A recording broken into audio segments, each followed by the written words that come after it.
The Pakistan-Afghanistan war continuing, and it seems that there is no end to it. No one is ready to take part as far as the initiation of de-escalation efforts or at least a ceasefire is concerned. Afghan regime has till now contacted at least 13 countries, and every other country that has come and they've heard their story, they've always told them, and they've come back to them to tell them that you are on the weaker position when it comes to competing or standing with against Pakistan's narrative, because what Pakistan is claiming is something that it has proofs of, and that is why you don't have a case to go with it. And for that reason, negotiations are a very difficult way forward as far as diplomacy is concerned. So now what is happening? What's happening is that all guards have been called in, and we have tried to opt to the J diplomacy. The J diplomacy is the jihadist diplomacy.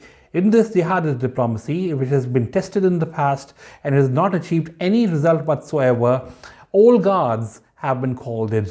All guards have been called in, they've been sent, and they've been told that we are not going to own you, but yes, you can put in your effort, use your influence and old relationships with the jihadi elements and their old jihadi relationship with the Afghan regime and its leadership, especially the Haqqanis, and try to convince them that they need to do something about what Pakistan's concerns are. They cannot go on targeting or hitting Pakistan hard and also utilizing their sleeper cells and jihadist and militant organizations to operate inside Pakistan and target civilians and military installations. That is not going to be taken lightly, and Pakistan will continue to dismantle their military strength and efforts as far as empowering or arming their ground forces concerned. Pakistan, for the moment, has continued to hit very strongly inside Afghanistan through its airstrikes, precision strikes, and it has claimed that it has neutralized many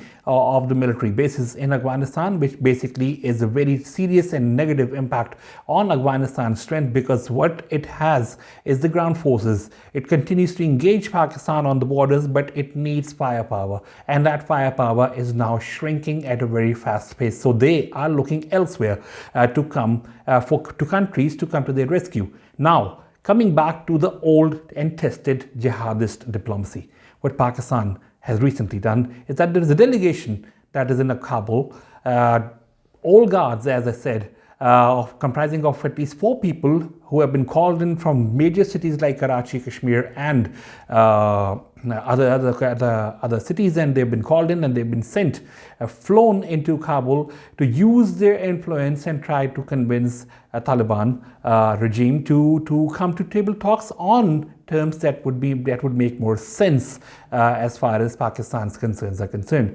Now, this J. Diplomacy's team that is there is not owned by Pakistan officially. Pakistan has said it has not sent any delegation on official grounds. But yes, these 4 very influential people are in Kabul, and they are meeting the top leadership of the Afghan regime. Now, these 4 people include Maulana Fazul Rahman Khalil, Maulana Sajid, Maulana Abdullah Mazhar, and Maulana Abdul Rahman Sindhi.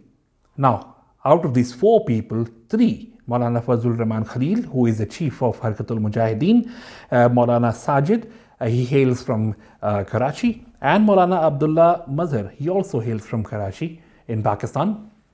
They all belong to Harkatul Mujahideen, which previously was part and parcel, working in tandem with the Afghan Taliban during the Soviet war, and during that time, so they basically were with them, and they are very, very closely linked to the Haqqani group. Also, when the Haqqanis were fighting against the Northern Alliance, these jihadi commanders and leaders were the ones who were supporting the Haqqanis. So they have good respect in the Afghan regime. They've been selected, called in, and sent off to Kabul. Now, I've mentioned 3 names. The 4th person is very important, Maulana Abdul Rahman Sindhi.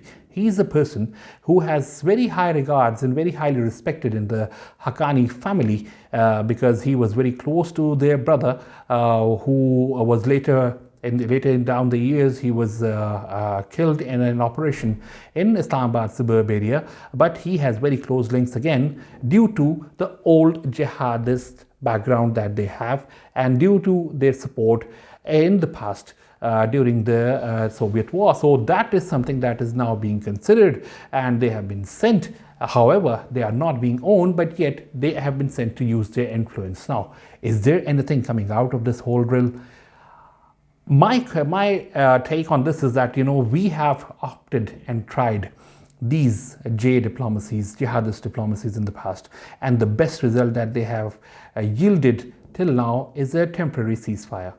Other than that, Pakistan has always been on the losing side when it comes to creating understandings between the TTP, the Tehrik-e-Taliban Pakistan, or the Afghan Taliban. No matter how long the negotiations go on, no matter how influential people have been used in the past, it has resulted in favors to the TTP, favors to the Afghan Taliban, and a losing circle for the Pakistani government. So I don't think going forward this J diplomacy is going to work this time around, because before this delegation landed in Kabul, Jamaat-e-Islami's leader Sirajul Haq, then Maulana Fazlur Rahman of Jamiat Ulama Islam FE, and other people as well, they have been to Kabul and they have tried to negotiate with the Afghan regime, but that has also not yielded results. And I'm talking about figures which were political figures who have influence in the Pakistani democratic setup as well. The political parties also, they can talk in the parliament, they can raise issues and pointers in the main upper and the lower houses.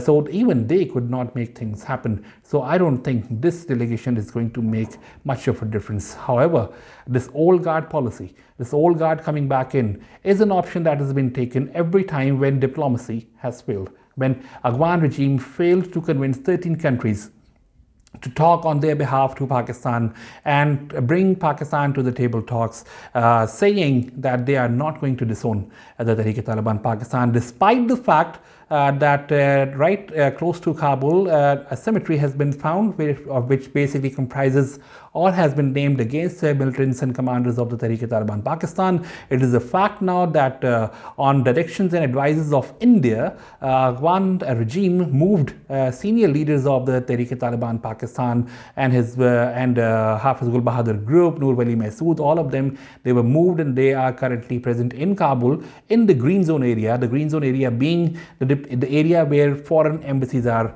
located, especially on advice of India. They have moved them to closer areas to the Indian embassy or other embassies. So that is why you don't attack, a country doesn't attack other countries' territories and their embassies. So that is why they are sitting safer now in comparison to their locations previously that was close to the Pakistani border from where they used to operate against Pakistan. So while Afghan regime on one side has silently agreed or conceded that they in fact have Tehrik-e-Taliban Pakistan presence on their soil, which officially they deny, yet they right now are not being supported by any other country, because again this makes their case very weak. On one side they say they have nothing to do with the Tehrik-e-Taliban Pakistan, they say it's Pakistan's problem. Afghan soil is not being facilitated to carry out attacks in Pakistan, and on the other side when Pakistan shows them evidences and then that of TTP's leadership's presence in Afghanistan, ultimately their defense minister comes up in an interview and says that yes, in fact, they have people who are there. And then to even add salt to the wounds, Indian defense minister comes forward and says that yes, when Pakistan attacked Afghanistan, then the first country that they approached was India. The Afghan regime contacted India and they advised them that the assets, the Tehrik-e-Taliban Pakistan's top commanders, they cannot be compromised, and if they are present near the borders of Pakistan, then they should be moved to green areas, green zone areas near the Indian embassy, because that way they will be safeguarded well and they will not be attacked. So all of these things add up to show that what Pakistan currently is doing or attacking through airstrikes in Afghanistan is somewhat to a great extent justified. And all these efforts of jihadist diplomacy, which have failed in the past, have proven counterproductive for Pakistan, are something that Pakistan right now is not going to consider. However, the delegation that is in Kabul is working, has met all the top leadership there, and is expected to put in their effort to at least convince Taliban to agree to some terms to be able to pave the way of table talks. Let's see how that pans out. However, I believe that now the swamp of a region called Afghanistan, which is now turned absolutely haywire against Pakistan, is something that Pakistan cannot give any more concessions to. Pakistan is doing what it should do. It is doing it right, and it is now started to hurt Afghan regime bad. That is why they are now trying to plead to other countries, reach out to other countries, use every possible mean to put the message across that they are willing to talk, and Pakistan should stop airstrikes because it is hurting them. It is hurting them severely. Their capabilities are, coming under question. They are being weakened because all what they have is ground forces. Ground forces engage Pakistani forces along the border, but they need firepower, and that firepower comes from military installations, military depots, arms, and ammunitions, and those depots are being disseminated. They've been destroyed, and they've been absolutely obliterated by Pakistani airstrikes, which has now started to hurt Afghan regime. That is why they're putting in their effort to do what they can to see through this portion in which they want now all of this conflict to end, and they want Pakistan to stop attacking because they need that breathing space to reassess themselves, to organize themselves, and also to reallocate their resources to arm their militia that can actually go on and engage Pakistan along the border. So I don't think that is the way to go for Pakistan. I think Pakistan is doing what is right, and that is dismantling the military capabilities of Afghan regime and then forcing them to agree to what Pakistan's concerns are, which to my understanding are pretty legitimate.